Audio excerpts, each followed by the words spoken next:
Olá, bem-vindos à disciplina de Engenharia de Software do curso de Licenciatura em Computação da Universidade Federal do Maranhão. Dando sequência aos estudos das atividades fundamentais no desenvolvimento de software, hoje vamos falar sobre projeto e implementação. Porém, na aula de hoje vamos focar apenas na parte de projeto. Vamos deixar a implementação para uma segunda parte. Então, enquanto o projeto é uma atividade criativa, onde são identificados os componentes de software, os seus relacionamentos, tudo isso tendo como base os requisitos do cliente, a implementação é a concretização desse projeto como programa, como instruções em uma linguagem de programação. A primeira etapa de um projeto é compreender e definir o contexto aonde esse sistema se localiza e as interações externas com o sistema.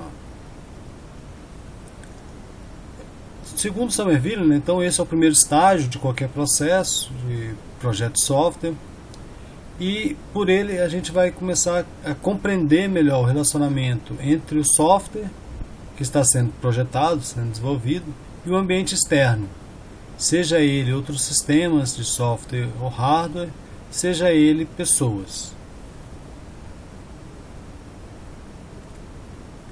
O Somerville destaca dois modelos que podem ajudar você a entender essas relações. Um é o modelo de contexto-sistema, o outro é o modelo de interação.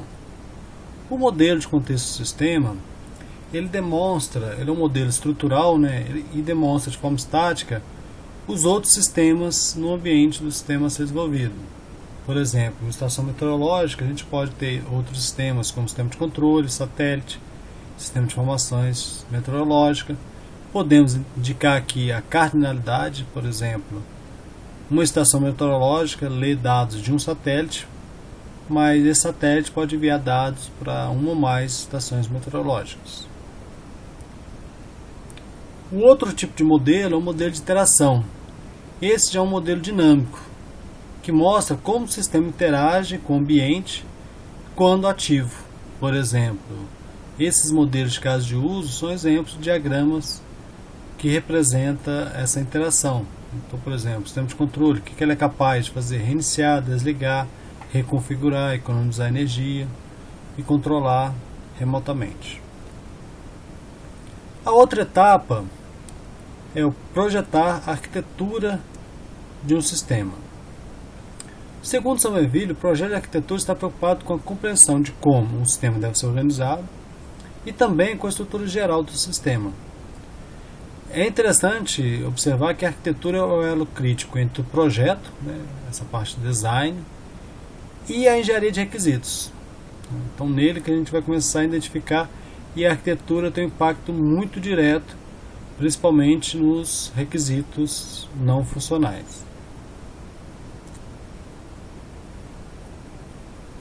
Um outro autor bastante conhecido, principalmente quando se fala de arquitetura de software, é o Martin Fowler. Para ele, o termo de arquitetura envolve a noção dos principais elementos de um sistema. São aquelas partes, aquelas peças, aquelas partes que são difíceis de mudar.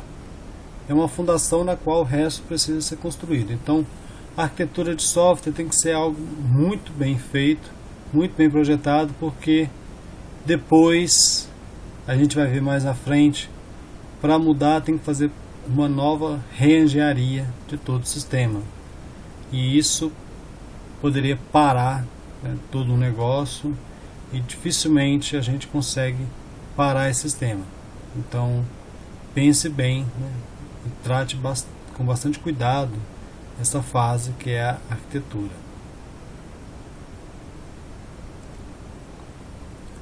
Para a gente ter uma ideia melhor, temos esse diagrama bem simples que mostra a arquitetura de um sistema de controle robotizado de empacotamento. Então, a gente vê aqui algumas caixinhas representando algum desses subsistemas, o sistema de visão, o sistema de identificação de objeto, o controlador de braço, e como que esses subsistemas aí se relacionam. Então, este é um exemplo de um diagrama que descreve uma arquitetura de modo simplificado.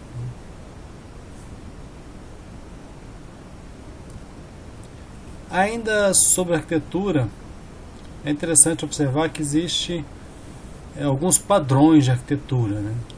Então esses padrões foram propostos ainda na década de 90 com o nome de estilos de arquitetura. Então, segundo esse mesmo autor, né, o padrão de arquitetura pode ser entendido como uma descrição abstrata, estilizada de boas práticas. Então, são coisas que já foram experimentadas, testadas em diferentes sistemas e ambientes.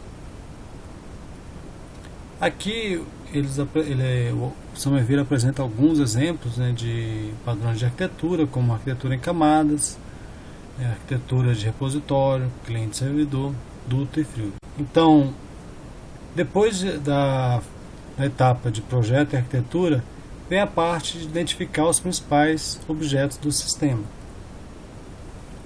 Então, nesse estágio do processo, são identificados os objetos essenciais para que o sistema está projetando, né? Mas sem pensar como eles podem ser implementados. Não podemos entrar em muitos detalhes. Depois a gente vai refinando esses componentes. Usando a orientação objeto, a gente pode começar a identificar a hierarquia de herança desses sistemas. Aqui o Somerville utiliza o mesmo exemplo, né, da estação meteorológica e apresenta aqui alguns objetos que podem ser identificados, como a própria estação meteorológica, os dados meteorológicos também como objeto, resultado da coleta, né, da estação meteorológica, alguns instrumentos como termômetro, anemômetro e o barômetro. Esses são alguns objetos que podem ser identificados logo no início do projeto. Tendo esses objetos e já tendo a arquitetura, a gente pode desenvolver os modelos de projeto.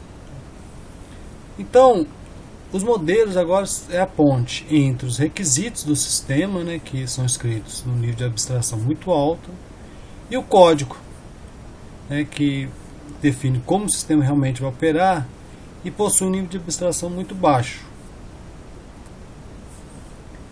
Em modelos orientados a objetos, é comum utilizar diagramas da UML, né, como os modelos estruturais, que descrevem a estrutura estática do sistema, usando as classes de objetos, os relacionamentos, por exemplo, o diagrama de classe. Modelos dinâmicos, que descreve a estrutura dinâmica do sistema e mostra as interações entre os objetos do sistema.